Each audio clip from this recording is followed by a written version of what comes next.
अब हम ईरान और अमेरिका युद्ध की बात करेंगे। जी हां, दोनों देशों के बीच अभी तक कोई डील नहीं हो पा रही है।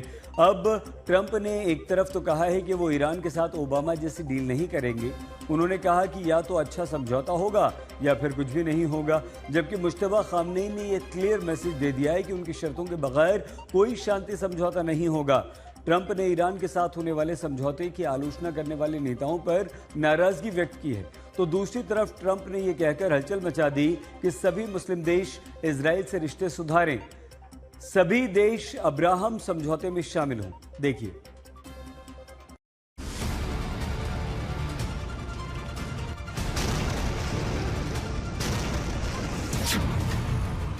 ईरान और अमेरिका में डील अटकी, अब महायुद्ध होगा।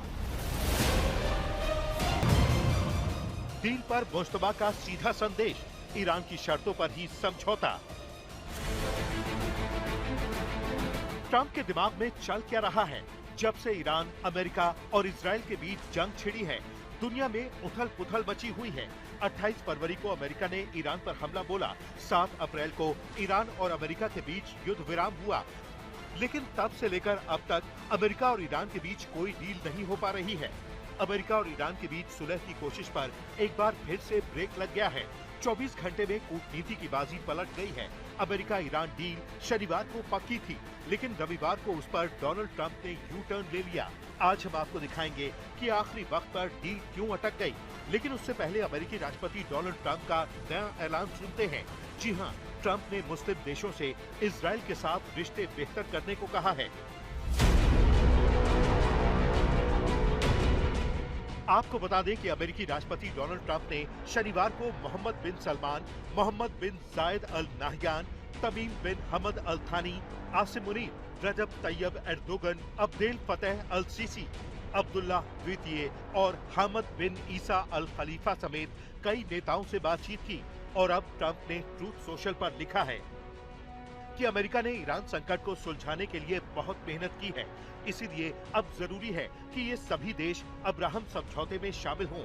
यूएई और बहरीन पहले से अब्राहम अकॉर्ड का हिस्सा हैं। कुछ देशों के पास शामिल न होने की 1-2 वजह हो सकती हैं, लेकिन ज्यादातर देशों को इस समझौते के लिए तैयार होना चाहिए।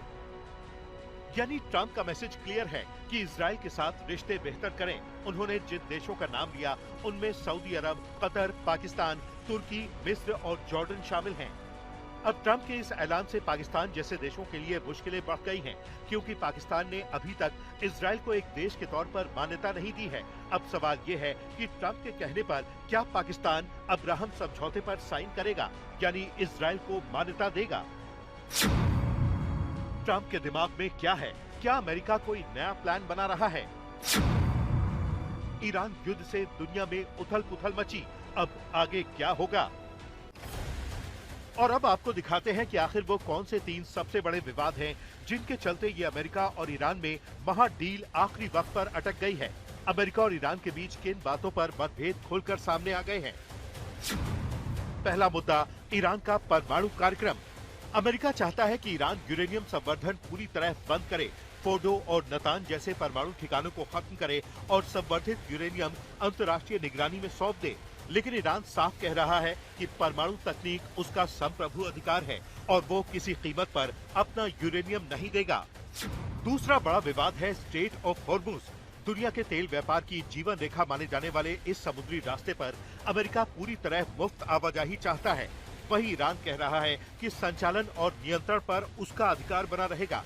दुश्मन देशों के जहाजों पर रोक और टोल लगाने का अधिकार भी उसके पास होना चाहिए। तीसरा मुद्दा, प्रतिबंध और फ्रीज संपत्ति। ईरान चाहता है कि उस पर लगे आर्थिक प्रतिबंध हटे, विदेशों में फंसी अरबों डॉलर की संपत्ति तुरंत रिलीज हो और युद्ध से हुए नुकसान का मुआवजा मिले। लेकिन अमेरिका कह रहा है कि पहले परमाणु शर्तें पूरी हों, उसके बाद ही राहत मिलेगी। As I said, we thought we might have some news last night. Maybe today. I wouldn't read too much into it. It takes a little while to hear back. So we have what I think is a pretty solid thing on the table in terms of their ability to open up the straits, get the straits open, enter into a very real, significant, time-limited negotiation on the nuclear matters. And hopefully we can pull it off. It has a lot of support in the Gulf. It has a lot of support globally, every country that we've walked through it. understands it's not just very reasonable, but it's the right thing for the world to get done. As the president said, he's not in a hurry. He's not going to make a bad deal. I mean, the president's not going to make a bad agreement. So let's see what happens. We're going to give diplomacy every chance to succeed before we explore the alternatives. यानी दोनों देश समझौते की बात तो कर रहे हैं, लेकिन भरोसे की कमी और राष्ट्रीय हितों की टकराहट के कारण डील अब भी अधर में लटकी हुई है। इस वक्त अमेरिका ईरान डील को लेकर सबसे बड़ी और बेहद सनसनीखेज अंतर्राष्ट्रीय खबर सीधे ईरान से आई है। अमेरिका के साथ होने वाली महा डील के बीच ईरान के सुप्रीम लीडर के नियंत्रण वाले सबसे प्रमुख अखबार कायहान ने अपने फ्रंट पेज पर बेहद आक्रामक तेवर दिखाए हैं। अमेरिका को खुली चुनौती देते हुए अखबार ने मुख्य हेडलाइन में साफ कर दिया है कि अमेरिका के साथ कोई भी शांति समझौता केवल और केवल तभी स्वीकार किया जाएगा जब ईरान के सुप्रीम लीडर मुश्तबा खामेनेई की सभी शर्तों का पूरी तरह सम्मान किया जाएगा। अखबार ने युद्ध को खत्म करने के लिए ईरान की लक्ष्मण रेखा यानी रेड लाइंस को साफ तौर पर दुनिया के सामने रख दिया है, जिसके तहत ईरान ने अपनी 4 बड़ी शर्तें रखी हैं। पहली शर्त है परमाणु क्षेत्र में ईरान की तरक्की और उपलब्धियों की पूरी सुरक्षा। दूसरी शर्त युद्ध के नुकसान के लिए हर्जाना और मुआवजा। तीसरी सबसे बड़ी शर्त पूरे मिडिल ईस्ट क्षेत्र से अमेरिकी सेना की मुकम्मल वापसी। और चौथी शर्त सभी मोर्चों पर एक साथ पूर्ण युद्ध विराम लागू करना है। इस अखबार ने एक और बेहद तीखी हेडलाइन में अमेरिकी राष्ट्रपति पर सीधा हमला बोलते हुए लिखा है कि ईरान के खिलाफ ट्रंप का ये पूरा खेल सिर्फ और सिर्फ अमेरिका के आत्मसमर्पण के साथ ही खत्म होगा। अमेरिका और ईरान के बीच होने वाली महा डील को लेकर कड़वाहट और ज्यादा बढ़ गई है। ईरान के प्रभावशाली नेता और वहां की राष्ट्रीय सुरक्षा एवं विदेश नीति समिति के प्रवक्ता इब्राहिम रेजाई ने सोशल मीडिया पर अमेरिकी राष्ट्रपति डोनाल्ड ट्रंप को बेहद तल्ख लहजे में सीधी चेतावनी दे दी है। रेजाई ने साफ लफ्जों में कहा है कि सैन्य युद्ध के दौरान ईरान की रणनीति आंख के बदले आंख की थी और अब इस युद्ध में उसकी नीति एक्शन के बदले एक्शन की होगी। ईरानी नेता ने दुनिया से अपील करते हुए कहा है कि कोई भी अमेरिकी राष्ट्रपति डोनाल्ड ट्रंप के खोखले दावों और झांसों पर भरोसा न करे, क्योंकि इस समय वक्त अमेरिका के खिलाफ चल रहा है। ईरान ने साफ कर दिया है कि वो किसी भी तरह के दबाव, ताकत या धमकी के आगे झुकने वाला नहीं है। ट्रंप को सीधी चुनौती देते हुए रेजाई ने कहा है कि अगर अमेरिका वाकई समझौता चाहता है तो उसे बराबरी पर आकर सम्मानजनक बातचीत करनी होगी। आज तक ब्यूरो। आइए हम आपको हमारे संवाददाता रोहित शर्मा के पास ले चलते हैं।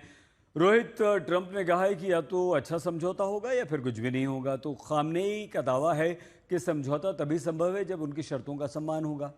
अब रोहित, दोनों की इन बातों के बाद आपको क्या संभावनाएं दिखती हैं?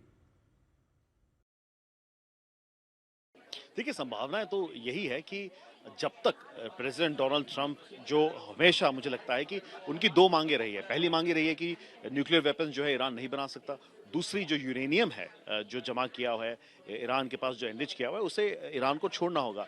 ईरान में ऐसा लगता है कि देयर आर जो काफ़ी लोग हैं जो नेगोशिएट कर रहे हैं प्रेसिडेंट डोनाल्ड ट्रंप की टीम के साथ, वो आई थिंक एक मिक्स्ड मैसेजिंग देते हैं। और इसका जिक्र प्रेसिडेंट डोनाल्ड ट्रंप भी कर चुके। उन्होंने कहा था कि वहाँ पे कभी IRGC के जो कमांडर्स हैं वो एक पोजीशन रखते हैं और जो मॉडरेट लीडरशिप है वो एक अलग पोजीशन रखती है। तो आई थिंक हमें एक क्लासिक एक मिसकम्युनिकेशन देखने को मिल रहा है ईरानियन लीडरशिप में, जो हमेशा एक बार बात आती है कि चलो हम कुछ नेगोशिएट करेंगे, अब कुछ सीज फायर हो सकता है, एक डील हो सकती है, और उसके बाद जैसे ही कुछ होने वाला होता है ईरान जो है अपने हाथ पीछे ले लेता है। तो मुझे ऐसा लगता है कि प्रेसिडेंट डोनाल्ड ट्रंप की ये जो चेतावनी आई है, जो उन्होंने पोस्ट की है, उससे क्लियर लगता है कि उनका पेशेंस जो है वो खत्म होते जा रहा है। इनफैक्ट कल जब सेक्रेटरी मार्को रूबियो से भी हमने बात की थी, उनका इंटरव्यू लिया था, उन्होंने भी यही बात कही थी कि अगर ईरान ये जो 2 शर्तें हैं इसको नहीं मानता है तो फिर प्रेसिडेंट डोनाल्ड ट्रंप के पास पूरे ऑप्शंस हैं, इंक्लूडिंग ऑपरेशन फ्यूरी को फिर से स्टार्ट करना। तो बहुत आई थिंक क्रिटिकल सिनारियो में और क्रिटिकल सिचुएशन में चल रहा है नेगोशिएशन। अगर ईरान अभी भी इन डिमांड्स को लेकर अपनी स्थिति क्लियर नहीं करता है तो बिल्कुल ये संभावना है कि प्रेसिडेंट डोनाल्ड ट्रंप फिर से ऑपरेशन फ्यूरी का आगाज कर दें।